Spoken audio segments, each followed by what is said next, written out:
जबर का निजाम गिराने वाले हैं, हम एक नया समाज बनाने वाले हैं। हम पे शाही राज गिराने वाले हैं, हम एक नया समाज बनाने वाले हैं। हम इनकलाब हैं, हम इनकलाब हैं, हम इनकलाब हैं, हम इनकलाब हैं। हम किसी की जागीर नहीं, इनकलाब हैं। हम जुल्म की तस्वीर नहीं, इनकलाब हैं।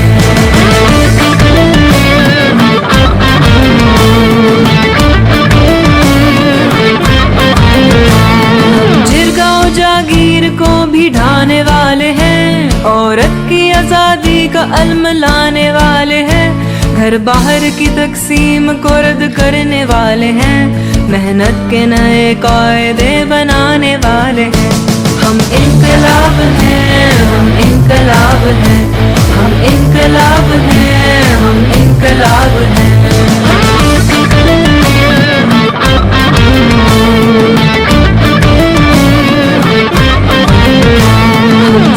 तशद्दुद से भी अब लड़ने वाले हैं, नया निसाब इश्क भी बनाने वाले हैं।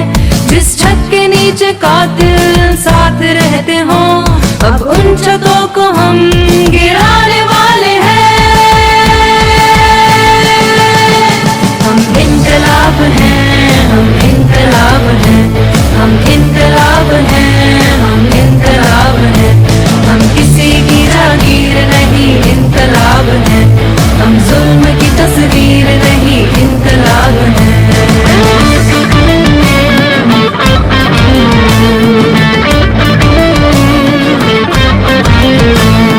जंगी इत्तेसाद को गिराने वाले हैं, इल्मो अमन कभी गाने वाले हैं। हम तबकाती तकसीम को मिटाने वाले हैं, हम समाजी इंसाफ को लाने वाले हैं। हम कौमी ऊंच नीच को बदलने वाले हैं, कौमी बराबरी को हम लाने वाले हैं। मेहनत कशों के राज को बनाने वाले हैं, हम इनकलाब जिंदाबाद गाने वाले हैं। हम इनकलाब हैं, हम इनकलाब हैं, हम इनकलाब हैं, हम इनकलाब हैं। हम किसी की जागीर नहीं, इनकलाब है। हम जुल्म की तस्वीर नहीं, इनकलाब है। जबर का निजाम गिराने वाले हैं, हम एक नया समाज बनाने वाले हैं। हम पे शाही राज गिराने वाले हैं, हम एक नया समाज बनाने वाले हैं। हम इनकलाब हैं, हम इनकलाब हैं, हम इनकलाब हैं, हम इनकलाब हैं, हम इनकलाब हैं, हम इनकलाब हैं, हम इनकलाब हैं, हम इनकलाब हैं।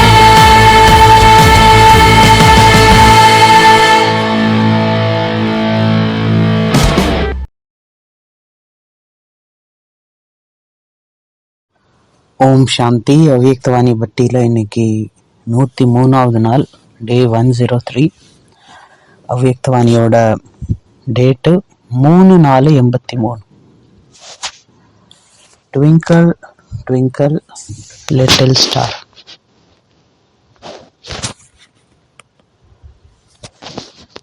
Have I wonder what you are. சின்ன வயசில் இந்த ஒரு இது கேட்டிருப்பீங்க. Up above the world so high, like a diamond in the sky. When the blazing sun is gone, when he nothing shines upon, then you show your little light. Twinkle, twinkle all the night. Then the traveler in the dark thank you for your shiny spark, for he don't know which way to go if you do not twinkle so in the dark blue sky so deep. through the window as I peep. You will never shut your eye till the sun is in the sky.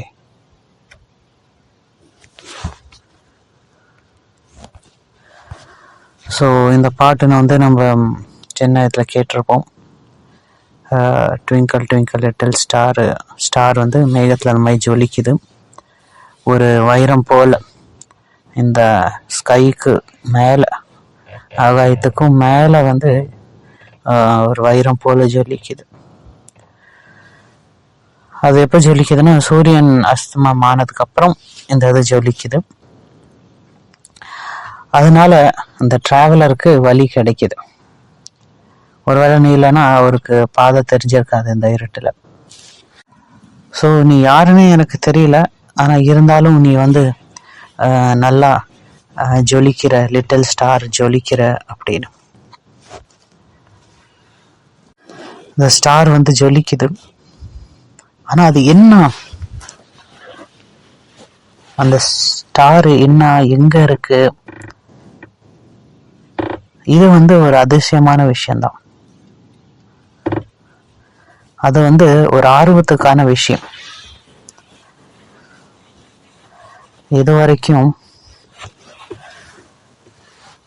அந்த ஒரு ஆர்வம் இல்லையோ, நான் அதை பற்றி தெரிஞ்சுக்கணுங்கிற அந்த ஆர்வம் இல்லையோ, அது வரைக்கும் உண்மையை நம்ம தெரிஞ்சுக்க முடியாது.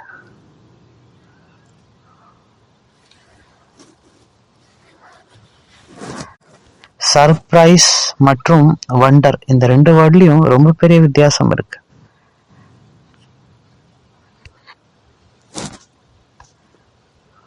சர்ப்ரைஸ் வந்து வெளி உலகத்துல உள்ளது, வண்டருங்கிறது உள்ளார உள்ளது, ஆத்மக்குள்ளார உள்ள விஷயம். எப்போ அந்த சூரியன் மறையுதோ, எப்போ அந்த சூரியன் ஒளி போயிருதோ, அதுக்கப்புறம் இந்த நட்சத்திரங்கள் ஜொலிக்குது. ட்விங்கிள் ட்விங்கிள் முழு நைட்டும் ஜொலிக்குது. இது எந்த மாதிரியான ஸ்டார், எப்படி இந்த ஸ்டாரை நம்ம தெரிஞ்சுக்கலாம், இது என்ன மாதிரியான ஸ்டாரு, அது ஆத்மாவா இல்ல பரமாத்மாவா? ஒரு வைரம் போல ஜொலித்து கொண்டே இருக்கு.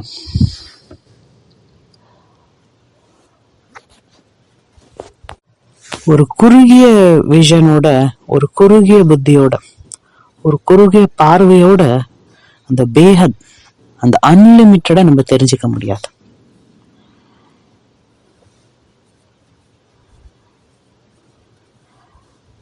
அந்த பிரயாணி வந்து தொலைஞ்சு போயிட்டார்.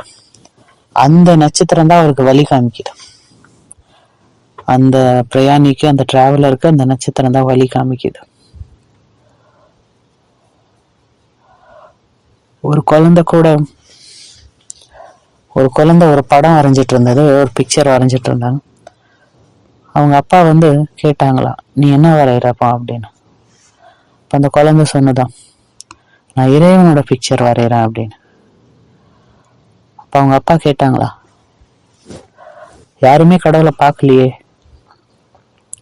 நீனும் தான் கடவுளை பார்க்கல, அப்ப நீ எப்படி வரையலாம்? அந்த குழந்தை சொன்னதான், கவலைப்படாதீங்கப்பா, ஒரு வாட்டி நான் அந்த பிக்சரை வரைஞ்சிட்டேன்னா அதுக்கப்புறம் எல்லாரும் கடவுளை பார்ப்பாங்க அப்படி.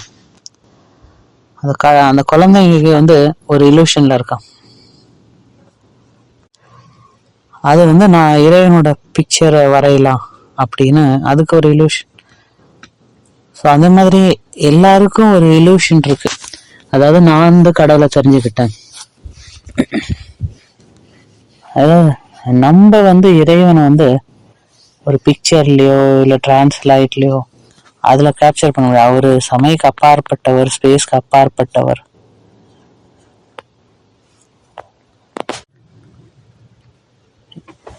இருந்தாலும் நம்ம எப்படி பிஹேவ் பண்றோம்னா, இறைவனை தெரிஞ்சுக்கிட்ட மாதிரி நம்ம பிஹேவ் பண்றோம். அவரோட உண்மையிலே பார்த்தா இன்னும் நம்ம வந்து நம்மளையே இன்னும் சரியா தெரிஞ்சுக்கலாம், இறைவனையும் முழுமையா தெரிஞ்சுக்கலாம்.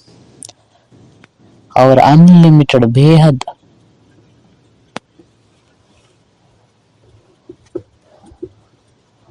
எப்ப நம்ம இந்த ஹத்துக்கான எல்லைக்குட்பட்ட விஷயங்கள் எல்லாத்தையும் விடுறோமோ அப்பதான் அந்த அன்லிமிட்டட் விஷன் மூலியமா அவரை தெரிஞ்சுக்க முடியும், அவரை ஃபீல் பண்ண முடியும்.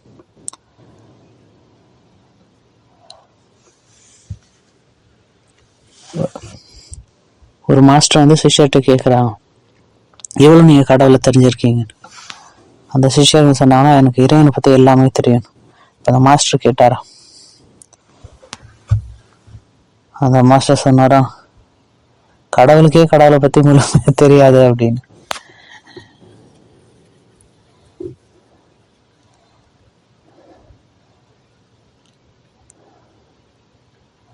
அதாவது சங்கராச்சாரிய ஃபர்ஸ்ட் வாட்டி மாயாங்கிற வேர்டு யூஸ் பண்றாரு.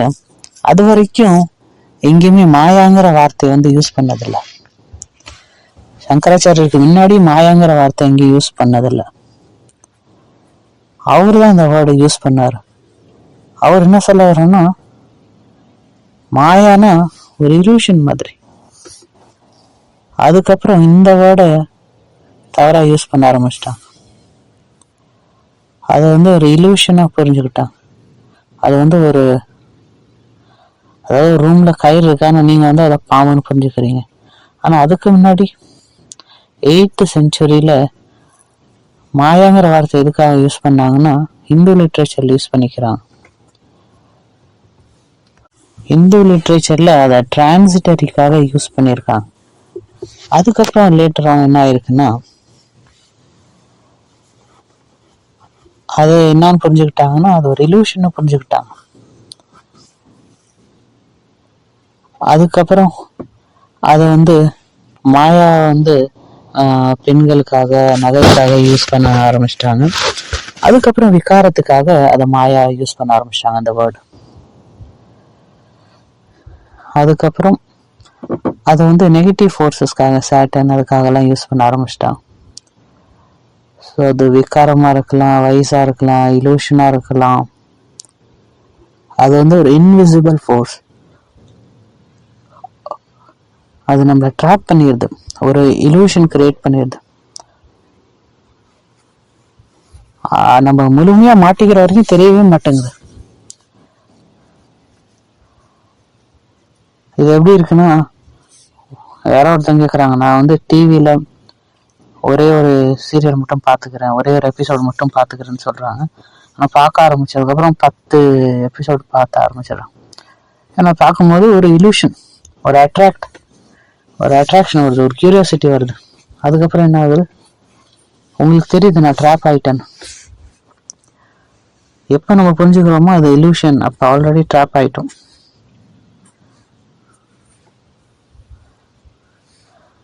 அதே மாதிரி இந்த உடலும் எல்லைக்கு உட்பட்டது தான். எது வரைக்கும் இந்த பாடி கான்சியஸ்ல இருக்கோமோ நம்ம வாழ்க்கையோட உயர்ந்த சத்தியத்தை புரிஞ்சுக்க முடியாது. எப்ப இந்த தேகபானத்துல இருந்து டிட்டாச் ஆகுறோமோ, உடல் மட்டும் இல்ல, இந்த மன புத்தி சன்ஸ்கார்ல இருந்து டிட்டாச் ஆகும்போது தான், அப்பதான் சம்பூர்ண ஆத்மாபிமானி சித்திக்கு போறோம். அதுக்கப்புறம் எல்லாத்தையும் நம்ம ஆத்மா நூறுல பார்க்க ஆரம்பிக்கிறோம், ஆத்மான்னு பார்க்க ஆரம்பிக்கிறோம். அதுக்கப்புறம் எல்லாத்தையும் ஆத்மா நூறுல இருந்து அந்த பேக திருஷ்டின்னு பார்க்க ஆரம்பிக்கிறோம். இந்த முழு யூனிவர்ஸே ஒரு கான்சியஸ்னஸ் தான். நம்ம அந்த கான்சியஸ்ல ஷிஃப்ட் ஆயிடுறோம். அதுக்கப்புறம் ஒரு புது ஆங்கிள் இருந்து அதை பார்க்க ஆரம்பிக்கிறோம். இப்ப நம்ம வந்து நம்ம மைண்ட்லயே மாட்டிக்கிட்டு இருக்கோம். நம்ம சன்ஸ்காரம், நம்ம பழைய விஷயங்கள், பாஸ்ட். உயர்ந்த ஞானம் என்ன சொல்லுதுன்னா, ஆத்மா வந்து ஆல்ரெடி பியூர் தான், தூய்மையானது தான். நான் எப்பயுமே தூய்மையா தான் இருக்கேன். அதுல பாவங்கிற கான்செப்டே கிடையாது. பாவம் எங்க சொல்லலாம்னா, அதை மறக்கிறது, ஆத்மா உணர்வை மறக்கிறது தான் பாவம். நான் குணவான் ஆகணும்னா, நான் வந்து குணவான் ஆகணும், இது வந்து பாவம். இது ரெண்டுத்தையும் டிராப் பண்ணிருங்க. நான் வந்து வேகத்துல இருக்கக்கூடிய ஆத்மா, நான் வந்து அன்லிமிட்டட், நான் இன்ஃபைனைட், நான் தூய்மையான ஆத்மா, நான் அழிவில்லாத ஆத்மா, நான் ஞான ஸ்வரூபம் ஆத்மா, நான் ஆனந்த ஸ்வரூப ஆத்மா. எதுவுமே என்னை டச் பண்ண முடியாது. நான் அன்டச்.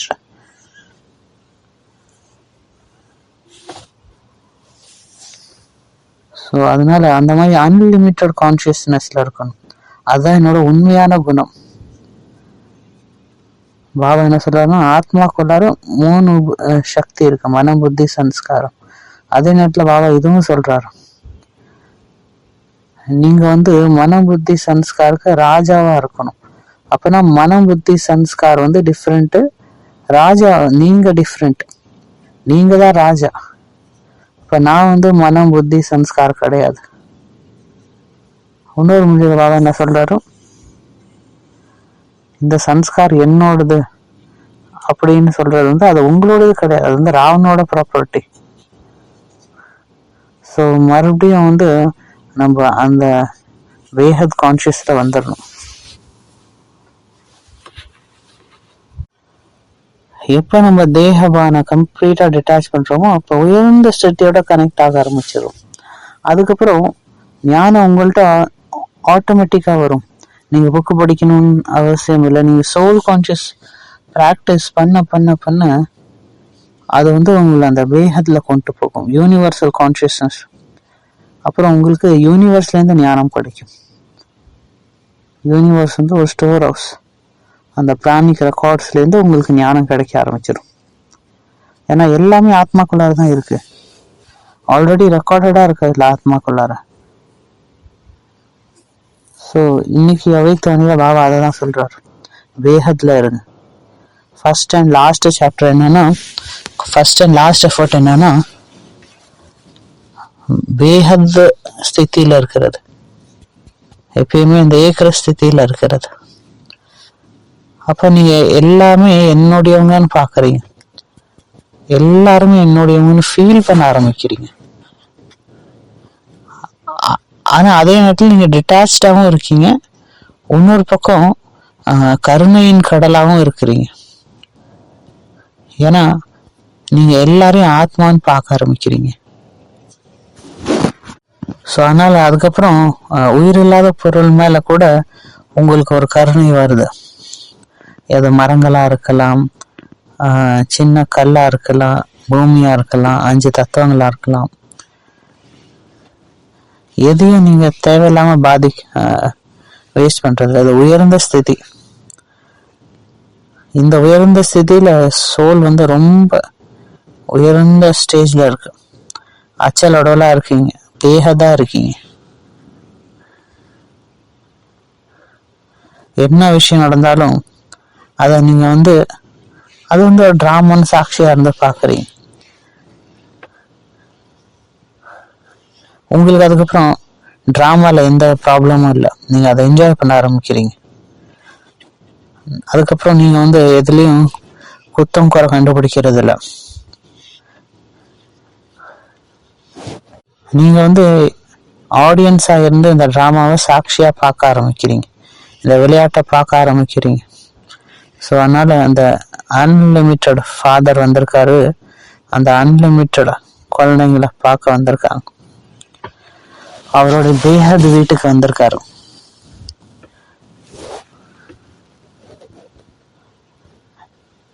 ஸோ பிராமணர் ஆன உடனே தேகபானை விட்டீங்கன்னா நீங்க பேஹத்ல போயிடுறீங்க. ஸோ ஃபரிஸ்தா ஸ்டேஜும் பேஹத் ஸ்டேஜ் தான். அதுலயும் நீங்க எல்லா மெட்டீரியல் கான்சியஸ்ல இருந்து வெளியே போயிடுறீங்க. ஏன்னா ஃபரிஸ்தா ஸ்வரூபத்துல இந்த தேகபான் கிடையாது. நீங்க உங்களை ஒரு அன்லிமிட்டட் கான்சியஸ்னு ஐடென்டிஃபை பண்ண ஆரம்பிக்கிறீங்க. அதுதான் ரொம்ப அருமையான ஒரு ஸ்டேஜ். அதுக்கப்புறம் நீங்க அழுகுறது இல்லை, பிச்சை கேட்கறது இல்லை, நீங்க கம்ப்ளைண்ட் பண்றது இல்லை. ஈவன் அந்த பாஸ்டும் போயிடுச்சு. ஏன்னா நீங்க உங்களை எப்பயுமே நான் தூய்மையான ஆத்மான்னு பார்க்க ஆரம்பிச்சிட்டீங்க. எதெல்லாம் என் லைஃப்ல வந்ததோ அது நான் கிடையாது, எதெல்லாம் என் லைஃப்ல நடந்ததோ அது ஏன் கூட எதுவுமே நடக்கல, நான் அன்டச்சா இருக்கேன், எதுவுமே என்னை பாதிக்கிறது இல்லை, எல்லா விஷயத்துல இருந்து நான் டிட்டாச்சா இருக்கேன். ஸோ அதுக்கப்புறம் நானே வந்து குஷியின் சொரூபம் ஆயிடுறேன், ஞானத்தின் சொரூபம் ஆயிடுறேன். ஏன்னா வெளியே எந்த ஞானமும் இல்லை, எல்லா ஞானமும் எனக்குள்ளார இருக்கு. நான் ஆல்ரெடி பர்ஃபெக்டா இருக்கேன். இப்போ என்ன பண்றேன்னா எனக்குள்ளார உள்ள அந்த பர்ஃபெக்ஷனை வெளியே கொண்டு வரேன். நம்ம அந்த ஹத்துல இருக்கறனாலதான் அந்த பேஹத்தை சரியா புரிஞ்சுக்க முடியல. ஒரு டீச்சர் வந்து ஸ்டூடெண்ட்டை கேட்குறாங்களே எவ்வளோ ஸ்டார் இருக்குன்னு. ஒரு ஸ்டூடெண்ட் சொன்னாங்களா 100, இன்னொரு ஸ்டூடெண்ட் சொன்னாலும் 1000, இன்னொரு ஸ்டூடெண்ட் சொன்னாலும் 10,000, இன்னொரு ஸ்டூடெண்ட் சொன்னாலும் அன்லிமிட்டட்னு. கடைசியா ஒரு சின்ன பையன் சொன்னானா 3ன்னு. டீச்சர் கேட்டாங்கன்னா 3யா, எப்படி, கண்டிப்பா சரியாதான் சொல்றியா? அப்ப அந்த பாய் சொன்னா, கான்ஃபிடன்ஸ் சொன்னா, ஆமா 3 ஸ்டார் தான் இருக்கு. எப்படி தம்பி சொல்லுன்னு. அந்த சின்ன பையன் சொன்னானா, எங்க வீட்டுல வந்து பாத்தீங்கன்னா எங்க வீட்டுல செவுத்துல ஒரு ஹோல் இருக்கு. அந்த ஹோல்ல இருந்து நான் வெளியே பார்க்கும்போது 3 ஸ்டார் தான் தெரியுது.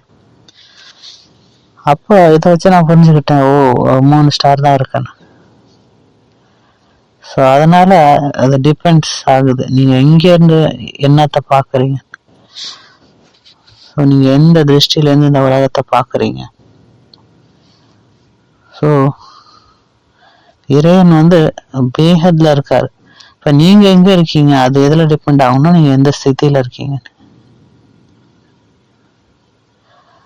ஸோ அதனால அந்த அன்லிமிட்டட் கான்சியஸ்ல என்டர் பண்ணும். எப்படி அது பண்ணலாம்? அப்ப நீங்க வந்து அந்த பேஹத்தோட கனெக்ட் பண்ணும்.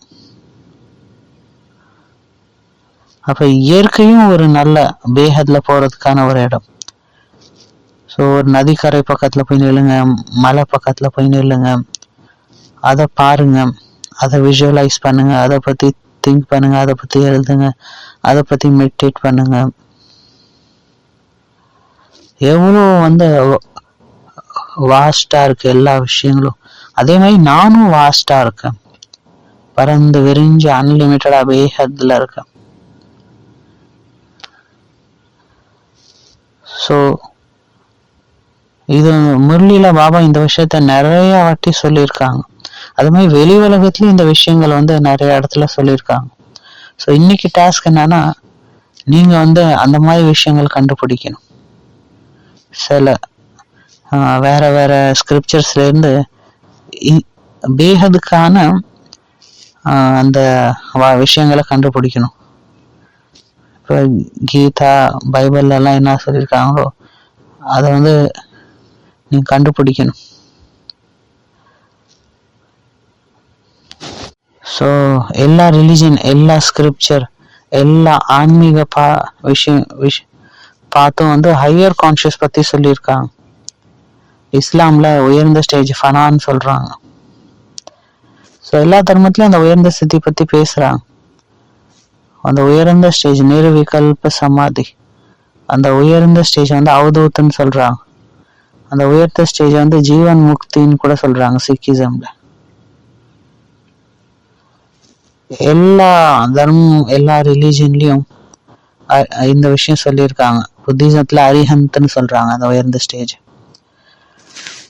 ஸோ எல்லா ரிலீஜன்லும் அந்த உயர்ந்த ஸ்திதியை பத்தி பேசியிருக்காங்க. அந்த ஸ்திதியில வந்து மனம் வந்து ஸ்திரமா இருக்கு.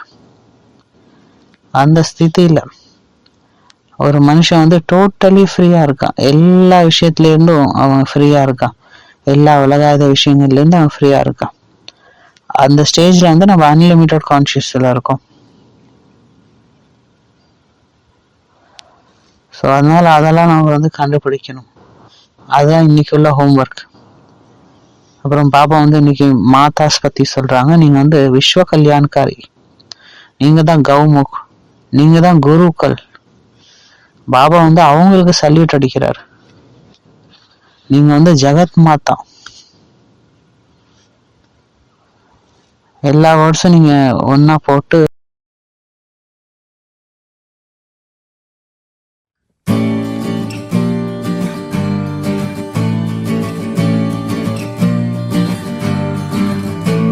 हम जबर का निजाम गिराने वाले हैं, हम एक नया समाज बनाने वाले हैं। हम पे शाही राज गिराने वाले हैं, हम एक नया समाज बनाने वाले हैं। हम इनकलाब हैं, हम इनकलाब हैं, हम इनकलाब हैं, हम इनकलाब हैं। हम किसी की जागीर नहीं, इनकलाब हैं। हम जुल्म की तस्वीर नहीं, इनकलाब हैं।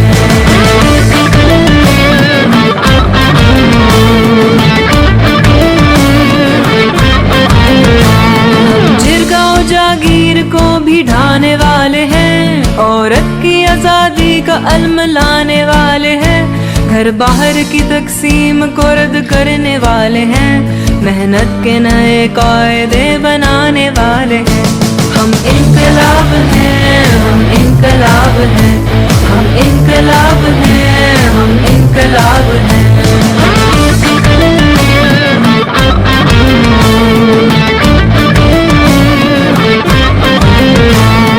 जबर तशद्दुद से भी अब लड़ने वाले हैं, नया निसाब इश्क भी बनाने वाले हैं। जिस छत के नीचे कातिल साथ रहते हों, अब उन छतों को हम गिराने वाले हैं। हम इनकलाब हैं, हम इनकलाब हैं, हम इनकलाब हैं, हम इनकलाब हैं। हम किसी की जागीर नहीं, इनकलाब हैं। हम जुल्म की तस्वीर नहीं, इनकलाब हैं।